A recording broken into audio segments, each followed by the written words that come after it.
کتنے لوگوں کو کالے پانی کی سزا دی گئی اسی آزادی کی وجہ سے. بلکہ آپ تاریخ پڑھیں گے انشاءاللہ آگے بڑھے ہوں گے تو آپ کو معلوم ہوگا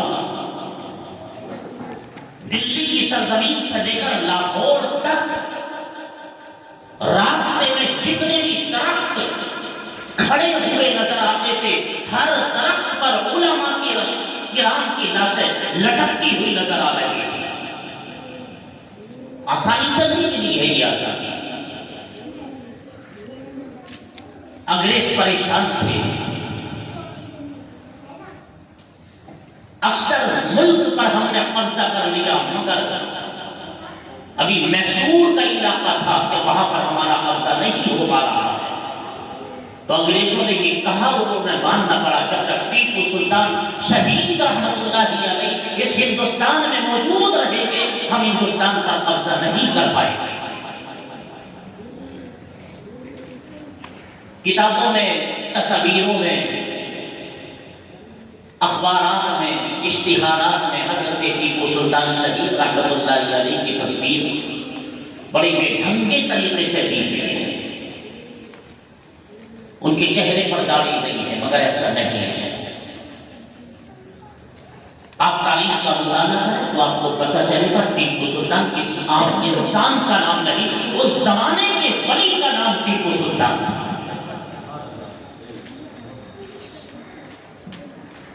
فرض نمازوں کی بات تو الگ ہے. علماء کہتے ہیں حضرت ٹیپو سلطان شہید رحمت اللہ علیہ کی تو نماز تہجد بھی ایک قضا نہیں ہوئی تھی. یہ ہمارے بادشاہوں کا کردار تھا. میسور کی جامع مسجد تیار رہی. جب مکمل ہو گئی تو حضرت ٹیپو سلطان شہید رحمت اللہ علیہ کی طرف سے اعلان کر دیا گیا نماز عصر میں اس کا افتتاح ہوگا اور نماز وہ پڑھائے گا جس کی پوری زندگی کوئی نماز قضا نہیں ہوئی. بڑے بڑے جج علماء موجود تھے. لاکھوں لوگوں کا مجمع تھا. سب خاموش، کوئی مصلی پر نہیں پہنچا. کئی گھنٹے گزر گئے. لوگ ایک دوسرے کے منہ کو تکنے لگے.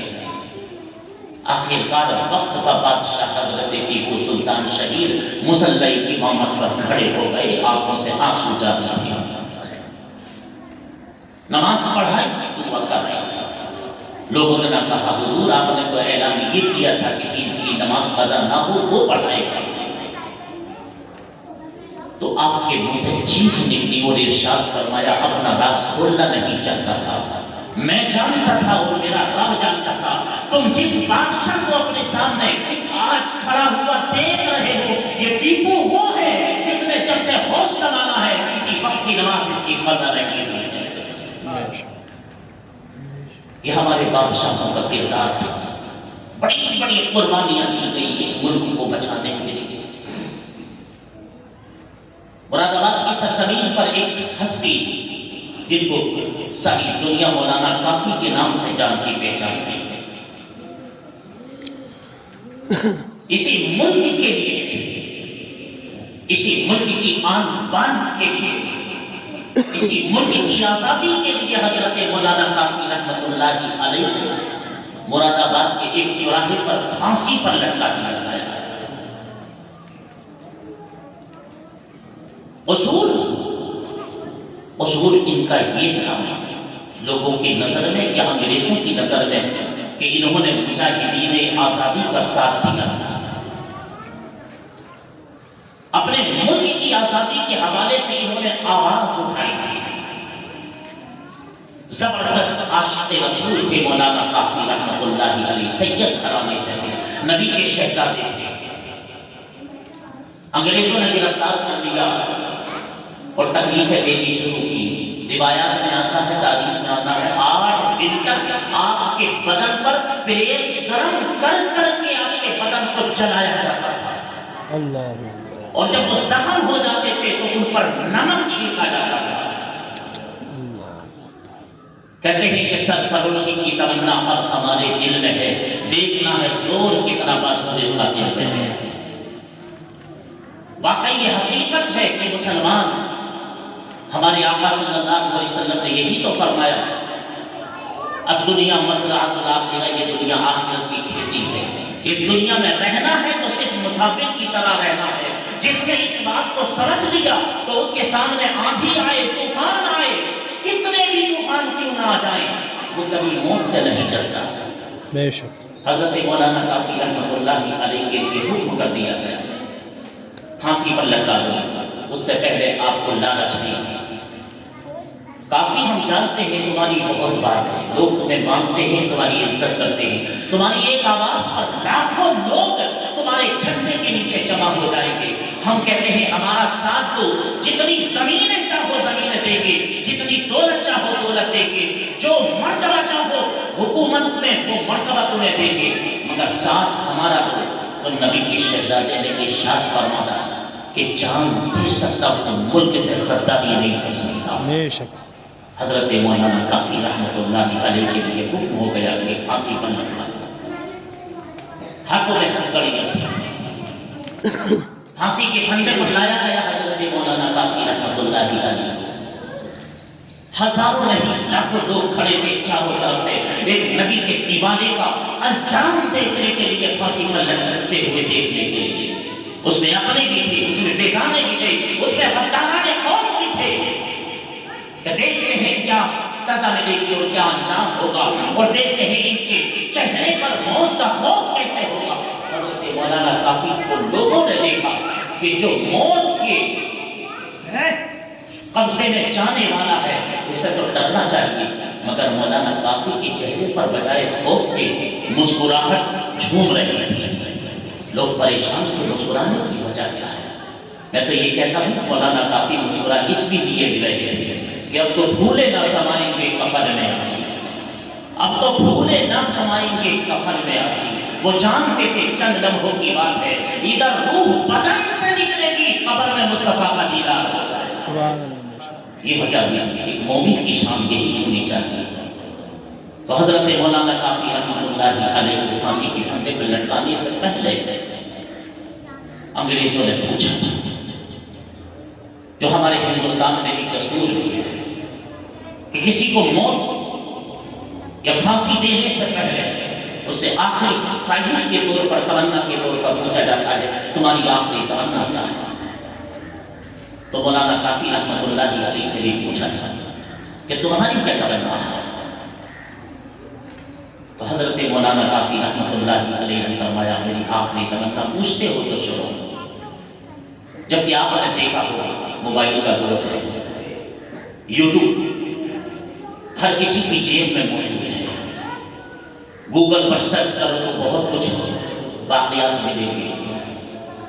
آپ ویڈیو دیکھیں اور کسی کی آخری تمنا کے بارے میں دیکھیں تو کوئی بندہ آپ کو ملے گا کہ اگر اس سے پوچھا جا رہا ہے کہ تمہاری آخری تمنا کیا ہے تو وہ کہے گا، بعض نے یہ بھی کہا کہ مجھے اپنی اولاد سے ملنا ہے، بعض نے یہ بھی کہا مجھے اپنی بیوی سے ملنا ہے، بعض نے یہ کہا مجھے اپنے ماں باپ کا چہرہ دیکھنا ہے، بعض نے یہ بھی کہا کہ مجھے اپنی وصیت کرنی ہے جائیداد کے حوالے سے، کسی نے کہا مجھے یہ کھانا ہے، کسی نے کہا مجھے یہ خواہش پوری کرنی ہے۔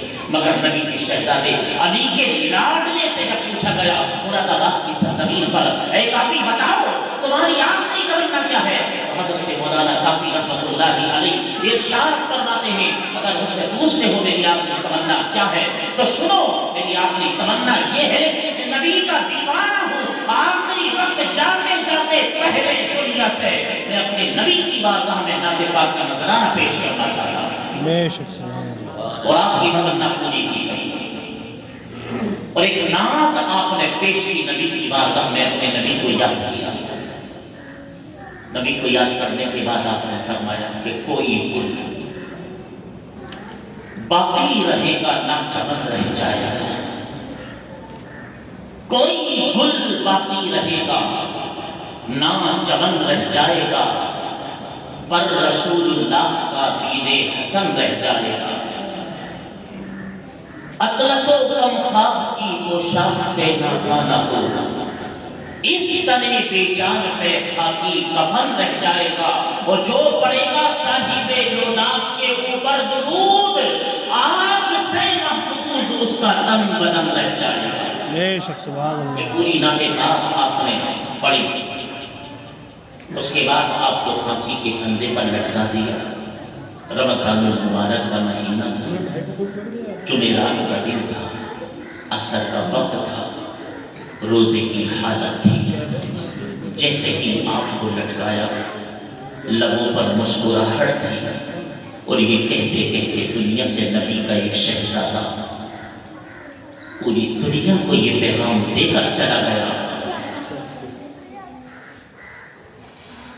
کہ سرفروشی کی تمنا اب ہمارے دل میں ہے، دیکھنا ہے سورج کتنا بازوئے قاتل میں ہے۔ سورج زندگی کی رمق چھوڑ جاؤں گا، میں ڈوب بھی گیا تو شفق چھوڑ جاؤں گا۔